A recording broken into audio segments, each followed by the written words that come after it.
একদিনের জন্য যাযাবর বনে গেল দক্ষিণ আফ্রিকা দল। ১৬ ঘন্টার মধ্যে করাচি থেকে দুবাই, দুবাই থেকে লাহোর ৪,০০০ কিলোমিটার ভ্রমণ করিয়েছে আইসিসি। এটাকে পাগলামি বলছেন বিবিসির ক্রিকেট লেখক জোনাথন অ্যাগনিউ। আর এসব কিছুর জন্য আইসিসির কাছে জবাব চান ধারাভাষ্যকার ইয়ান বিশপ।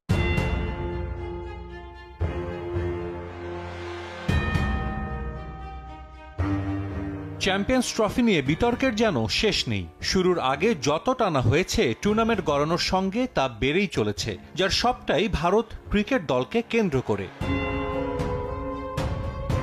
অন্য সব দল যেখানে শহর থেকে শহর, ভেন্যু থেকে ভেন্যুতে ছুটোছুটি করেছে, ভারত সেখানে একই শহরে একই হোটেলে থেকে এক মাঠে খেলার সুযোগ পেয়েছে। বিশ্ব ক্রিকেটে এমন নজির বিরল। স্বাগতিক না হয়েও আইসিসি ইভেন্টে হোস্টের পূর্ণ সুবিধা পাচ্ছে ভারত। অন্য দলগুলো নিজেদের সেমিফাইনাল ম্যাচের ভেন্যু নিয়ে অনিশ্চয়তায় থাকলেও এসব নিয়ে ভাবতে হয়নি ভারতকে।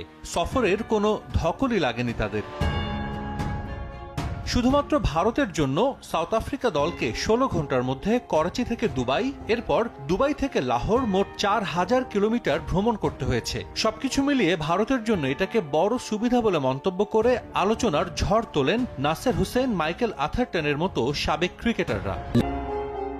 এবার সে তালিকায় যুক্ত হয়েছে আরও একটি নাম,